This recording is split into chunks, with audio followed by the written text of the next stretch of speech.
we'll make sure that a list is available there and get people to sign up there if they're interested. Okay, thank you, Gail. Moving on. Learning difficulties recognition motion. This is good Bethlehem. Education officer. Hi, I've talked to Portrait Council and they didn't bring up any major issues, so it's something I'm going to keep an eye on, but definitely it's in. Fantastic. And then Jeff Smith for green electricity. Is it Welsh? Is it worth purchasing? Wow. Which would you like? Do I have a crack at both, Jeff? So I believe, actually, this is my mistake, I do apologise. Two motions should have been on there, ethical purchasing and... Would you like to be to deliver the ethical purchasing in Welsh and green electricity in English? No. Do you want to crack both out in English? Okay. Ethical purchasing and green electricity. Thank you. Right, please. Yes, please. Okay. John. John knows more about it than me. 5 minutes, guys. Basically, the university's done an investments committee.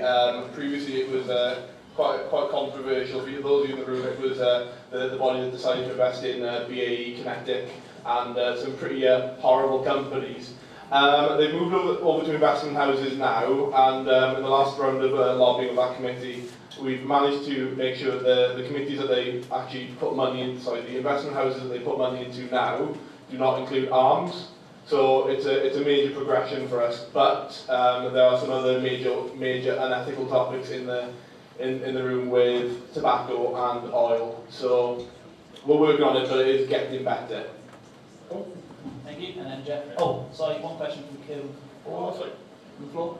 Yeah, John, just a quick question. What kind of presence does the guild have on that committee? I think it would be really important that we have someone from the guild sitting on it. Yeah, we've pushed on that one in the last round of finance and general purposes with the university. So the one before the last one was demonstration. They were pretty negative on it because the group is so small as to get in the sanctum. So we're going to keep pushing them on it. And I think it is really important to be a student rep. So whether we can try and deliver that the next round of senior management meetings, or whether, because it only meets like twice a year. So it's a bit of a tougher one to get in on. But if we push in the next round, we'll see what we can do. Michael? Okay, and then Jeff Smith, green electricity. Right, so this isn't quite so successful as the ethical purchasing stuff, mainly because the contracts for the electric are pretty long, and it's a matter of getting the pressure up, and maybe it's something that when it gets close to the end of the contract, we will wrap it up a lot. But I haven't managed to get green electricity because it's very hard. But I will be trying. Can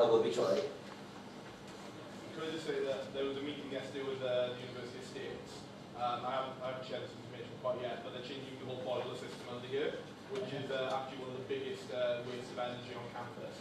It's like significant wastage point. So what we're going to try and do is put them onto more environmentally friendly boilers. That's actually a major delivery. I think Jeff's been really proactive on that. Excellent, John. And another thing they're doing, if you see down Pascal Fields with all the big diggers, what they're going to do is underneath there, it's not quite green electricity, but it's much greener heating, which also creates greenhouse gases, normal heating.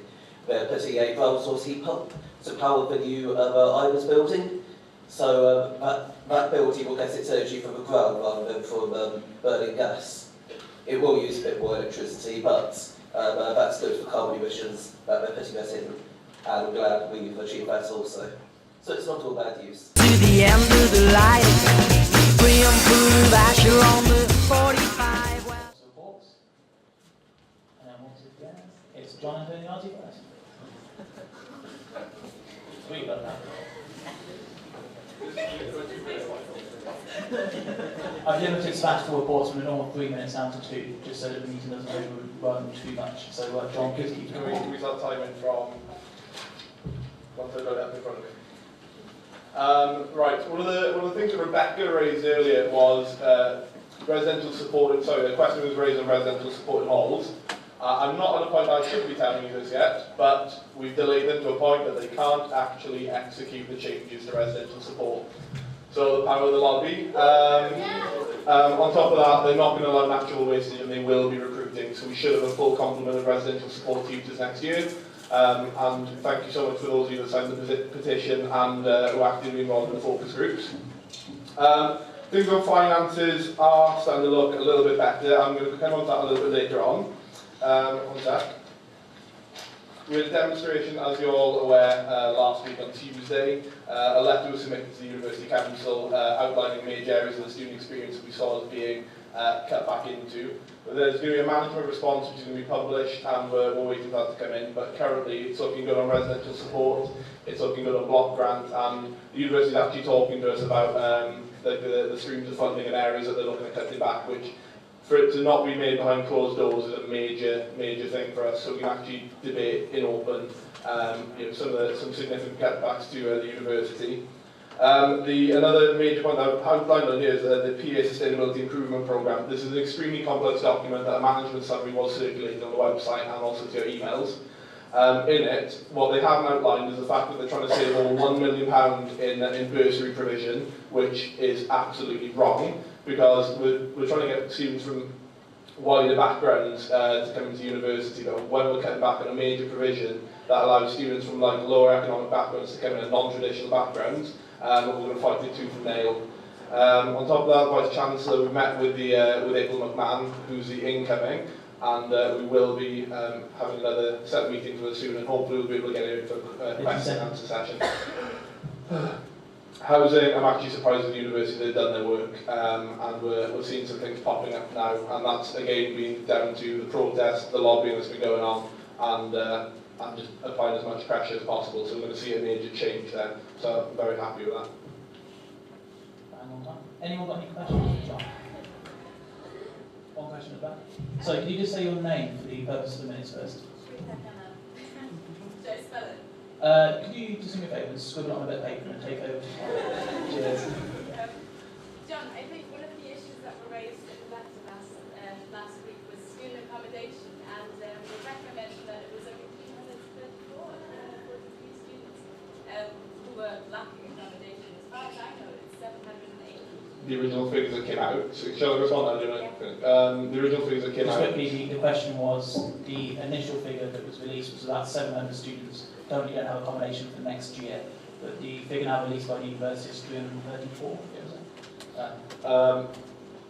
I'm not wholly convinced that that is the final acceptance figure of students at home right now. That was roughly the estimate that we knew would be going into the summer period without accommodation. One of the main issues that we had and why we cited over 700 was the fact that those were the original figures that came in, and the original sort of response rates of those that had been rejected from accommodation. There's obviously a settling period with students going into private sector and actually trying to pick up residences. It's around the 400 we were estimating going into the summer period. It's still a huge number. Another thing that they're not including on this, and there's a policy coming in on it later, which was an emergency one, was Erasmus cutbacks. That's making up nearly 70 bed space. Outlines a new position for Deputy Vice-Chancellor, who's paid about 120.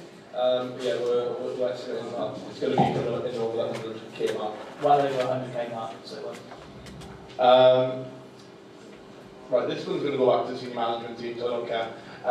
Basically, the main reason for the introduction of the role of Deputy Vice-Chancellor, this has been cited to me outside of meetings, is the fact that it's covering up for significant incompetences that are on the current team, where certain roles should be picked up by members of the management team, but they're not.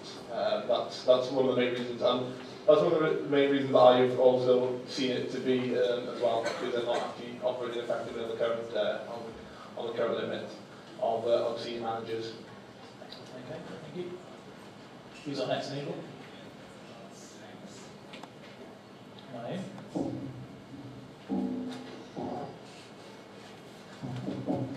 Right, hi, You can lower the microphone. it's fine. I'm just going to talk loud because I don't want to break it. Yeah, exactly. Right, so if you want to know exactly what I've been doing, I've kind of bullet pointed everything in here.